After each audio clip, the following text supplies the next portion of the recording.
ভারতের প্ল্যানটা হলে কি বাংলাদেশ পেটের মধ্যে অল্প একটু বাংলাদেশি কিনে থাপড় দিলে যাবো গা। ওটা তো আমাগো অঙ্গরাজ্য, যারা সহ্য করতে পারে না। বাংলাদেশ হলো আমাদের পেটের মধ্যে, ওদের হলো এই প্ল্যান। কথা লক্ষ্য করছেন? আমি মসজিদে যা কইছি আমি সত্য করি, এই ওয়াজ আমি আরো 10 বছর আগেও করছি। আমার ক্যাসেট, আমি বাতাস দেখে বাদাম কখনো দেওয়া না, পোলা মঞ্জুর সিদ্দিকি না। আমি যা বলি 10 বছর আগের ক্যাসেটও শোনেন, ওহন আপনারা তাই শোনেন। কিন্তু এই মতবাদ থেকে ভারতকে বলি আপনারা ঘুরে আসেন, ঘুরে আসেন, বাংলাদেশকে ভালোবাসেন। এদের স্বাধীন হয়েছে, আপনারা সহযোগিতা করছেন। কেন সহযোগিতা করছেন সেটা তার কন্যা, কেন করছেন তা তো কন্যা। তার মানে পাকিস্তানের খেদাই দিয়ে আপনি এটা অঙ্গরাজ্য মানে আপনি এটা হেঁটো বাগা জোগা করে খাইবেন, তাই না? এটা তার মনের কথা তো কন্যা। এটা ওইটা বাদ দিয়ে স্বাধীন হয়েছে আমার মতো থাকবার দেন, বন্ধুত্ব থাকুক। আপনার দেশের মানুষ আসবে, আমাদের দেশের মানুষ যাবে, চিকিৎসাপত্র হবে। এই দরকার বলে গরু আটকে রাখছেন, গরু রাখিয়া তখন রাগ না লক্ষ্মী সুবহানাল্লাহ চুমে দেই আমি। তার পেঁয়াজ আটকে দিবেন, দেন গা পেঁয়াজ আটকে দেবেন। আমার স্বাবলম্বী আমাদের দেশের যত কুইরা যুবক ভারতের এই আটকে দেওয়া, আমাদের দেশের কুইরা যুবকরা সব কর্মী হয়ে যাবে। আমরা কাজ করা শিখব আলহামদুলিল্লাহ, যা আমাদের স্বাবলম্বী হইতে হবে।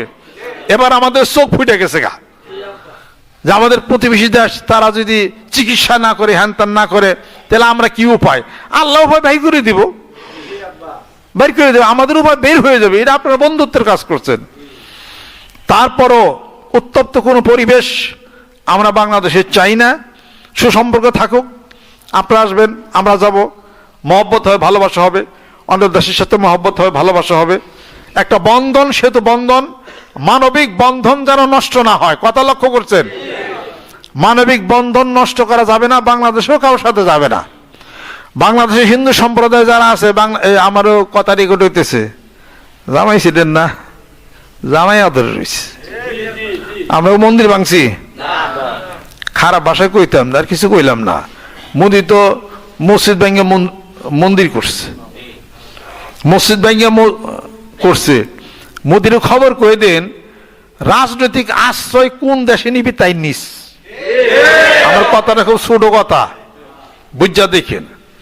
রাজনৈতিক কোনো আশ্রয় যদি নেওয়া, আগে থাকতে লাইন গেট করে রাখো। তুমি তোমার দেশের মানুষ, এমন একটা টাইম আসবে না, তুমি মসজিদে আগুনে হাত দিছ না তুমি, হ্যাঁ মনে রেখো, ওই আগুনে কিন্তু তোমার হাত পুড়বে, মনে রেখে দিও তুমি। এটা বাংলাদেশের, ভারতের কত মানুষ, যত মানুষ মুসলমান হোক, হিন্দু হোক, আমাদেরকে অনেক ভালোবাসে তারা, আমরা তাদেরকে ভালোবাসি।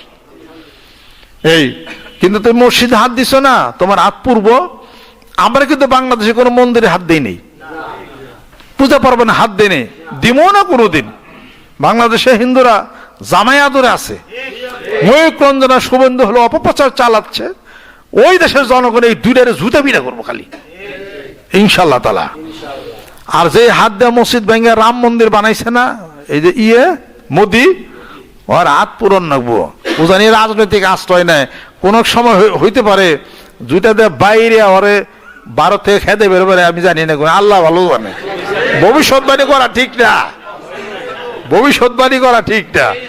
ওইবার পারে আর কি, পরিস্থিতি খুব বেশি ভালো।